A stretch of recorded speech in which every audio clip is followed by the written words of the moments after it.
Mga rep pips, ito yung improvised na takip ng freezer ng rep. Wala kasi yung takip niya. Kaya nilagyan ko ng styrofoam. Lagyan ko ng mga tape. Pinaikutan ko para hindi makasingaw yung lamig. Ayan o. Siguradong hindi makakalusot ang lamig dyan. Hindi makakalabas. Kasi ang lamig hindi pwedeng lumusot dito. Ayan o. Pinalutan ko siya. Yan yung ginagamit sa ice candy eh. Kaya naisip ko, yan na lang ilagay. Kaysa bibili pa ako ng takip. Mahirap din maghanap ng sasakto rito.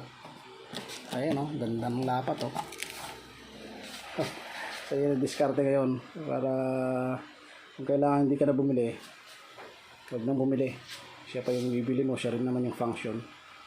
Hindi mo naman ilalaban ng pagandahan. Ayun o, pwede na magkarga bukas. Pambili na lang ng mga ilalagay. Ang problema, ayun, God will provide. Pwede nang gamitin bukas, konting linis na lang.